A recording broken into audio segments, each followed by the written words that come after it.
The big one. It's a term that sends shivers down the spines of economists and everyday folks alike.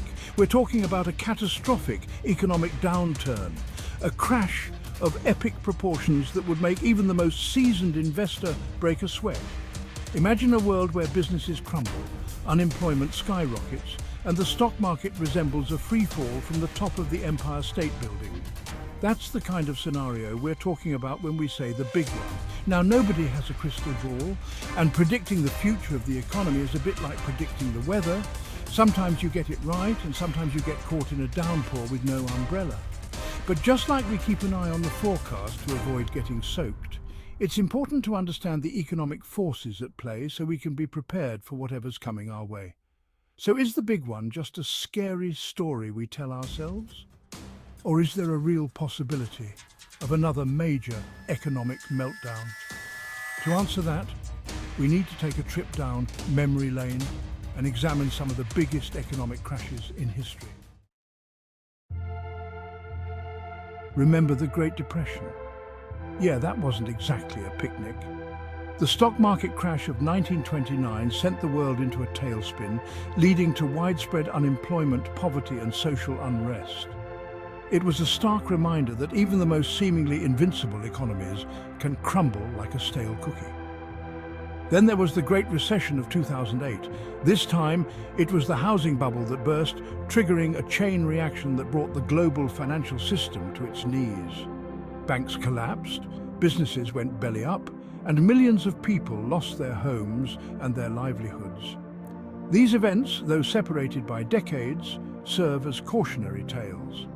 They remind us that economic crises are not a thing of the past, and that the potential for another big one is always lurking somewhere on the horizon. But before we start hoarding canned goods and building underground bunkers, let's take a deep breath and examine the current economic landscape. Are we on the brink of another collapse, or are things not as dire as some might have us believe? Okay, let's be real. The economy isn't exactly doing the Macarena right now. We've got some serious challenges on our plate, and ignoring them won't make them disappear. It's like that weird smell in your fridge. You can try to ignore it, but eventually you're going to have to deal with it. One of the biggest elephants in the room is debt. The United States is drowning in it, both at the government level and among individuals. It's like we went on a national shopping spree with a credit card we can't afford to pay off. And as any shopaholic can tell you, that kind of spending spree never ends well. Then there's inflation, the party pooper that's been driving up prices and making it feel like our wallets are shrinking faster than a polar bear in a heat wave. From groceries to gas to that avocado toast everyone's obsessed with, it seems like everything costs an arm and a leg these days. And let's not forget about those pesky market bubbles. Remember the dot-com bubble? How about the housing bubble? Yeah, those didn't end so well either. And guess what? Some experts believe we've got a few bubbles brewing right now, just waiting to pop and send the economy into a tailspin. Add to that a whole host of geopolitical risks, wars, pandemics, political instability, and you've got a recipe for economic indigestion. So yeah, there are definitely some red flags on the horizon. But before we all jump ship, let's take a look at the other side of the coin. Debt. It's a word that can make even the calmest person break out in a cold sweat. And let's face it, the United States has a bit of a debt problem. In fact, you could say we have a debt mountain, a debt Everest, a debt, well, you get the picture. From the federal government to individual households, it seems like everyone's borrowing money like it's going out of style. Now, don't get me wrong, a little bit of debt can be a good thing. It can help businesses grow, families buy homes, and students get an education. But when debt levels get too high, it's like trying to run a marathon with a refrigerator strapped to your back. Eventually, you're going to collapse. The problem is, we've been racking up debt for so long that it's become the norm. It's like that pile of laundry in the corner of your room. You know it's there, you know you should probably deal with it. But hey, it's not causing any immediate harm, right? Wrong. High levels of debt can have serious consequences. It can stifle economic growth, limit our ability to respond to crises, and even lead to higher taxes down the road. So, yeah, that debt mountain, we need to find a way to climb down, and fast. Section 5: Inflation, the price we pay. Remember when you could buy a gallon of gas and a pack of gum with a $5 bill and still have change left over? Yeah, me neither. Inflation, my friends, is a cruel mistress. It's like that friend who always eats all the snacks but never chips in for more. It slowly but surely eats away at the value of our hard-earned money, making it feel like we're working harder and harder just to stay in the same place. Now, a little bit of inflation is normal. It's a sign of a healthy economy, like a slight fever that tells you your body is fighting off an infection. But when inflation gets out of control, it can be a real buzzkill. Suddenly, that dream vacation you've been saving for is out of reach. That new car you've had your eye on, forget about it. And that avocado toast? Let's just say you might have to start buying regular toast again. So, what causes inflation? Well, it's a complex issue with a lot of moving parts, but essentially it boils down to supply and demand. When demand for goods and services outstrips supply, prices go up. Think about it like a popular concert. When there are more people who want tickets than there are tickets available, scalpers can charge an arm and a leg, and people are willing to pay it because they really, really want to see the show. The good news is that there are things we can do to combat inflation, like responsible government spending, increased productivity, and yes, even raising interest rates. I know, nobody likes that one. But it's a delicate balancing act, and finding the right mix of policies to tame inflation without triggering a recession is like trying to walk a tightrope during an earthquake. Section 6. Market bubbles, irrational exuberance or cause for concern. Market bubbles. Those moments of collective euphoria when everyone's convinced that the good times will last forever and the only way to go is up, up, up. It's like that feeling you get when you're riding a roller coaster uphill. You know a drop is coming, but for now, you're just enjoying the ride. But as with all roller coasters, what goes up must come down.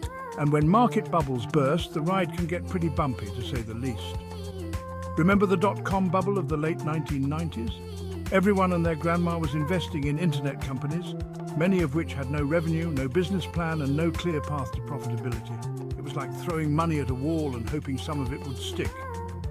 Then there was the housing bubble of the mid-2000s, where people were taking out mortgages they couldn't afford to buy houses they couldn't afford to live in. It was like a game of musical chairs, and when the music stopped, a lot of people were left standing without a seat. So, are we in a bubble now? It's hard to say for sure.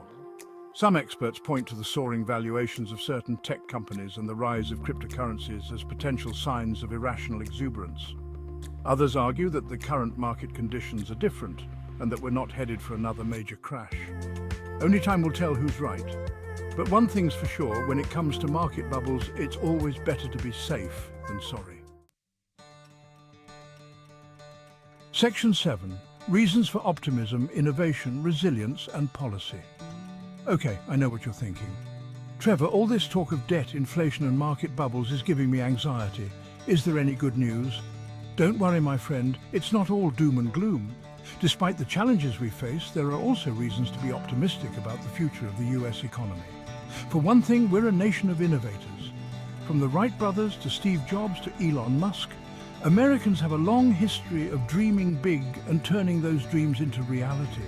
And that spirit of innovation is alive and well today, with new technologies and industries emerging all the time. Think about it: artificial intelligence, renewable energy, biotechnology.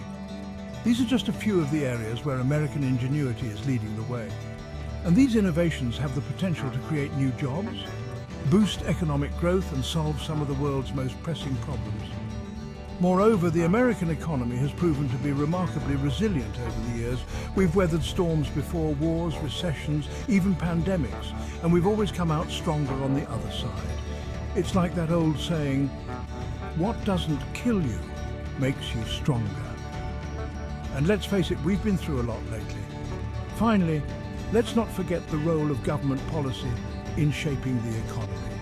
While it's true that bad policies can have disastrous consequences, see the Great Recession, good policies can help to create a more stable and prosperous future. This includes things like investing in education and infrastructure, promoting competition and providing a safety net for those in need. Section 8.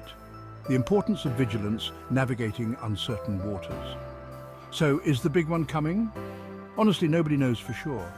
The economy is a complex beast influenced by a multitude of factors, both domestic and global.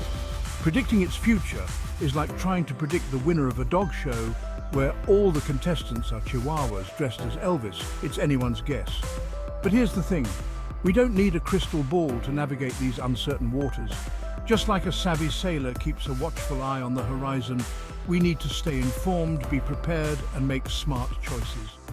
This means paying attention to economic indicators, understanding the risks and opportunities that lie ahead, and demanding responsible policies from our leaders. It means living within our means, saving for a rainy day, and investing wisely. Above all, it means remembering that we're all in this together. When the economy is strong, we all benefit. And when times are tough, we need to support each other and work together to find solutions. So let's stay vigilant, stay informed, and stay hopeful. After all, even in the choppiest of seas, there's always a chance of smooth sailing ahead.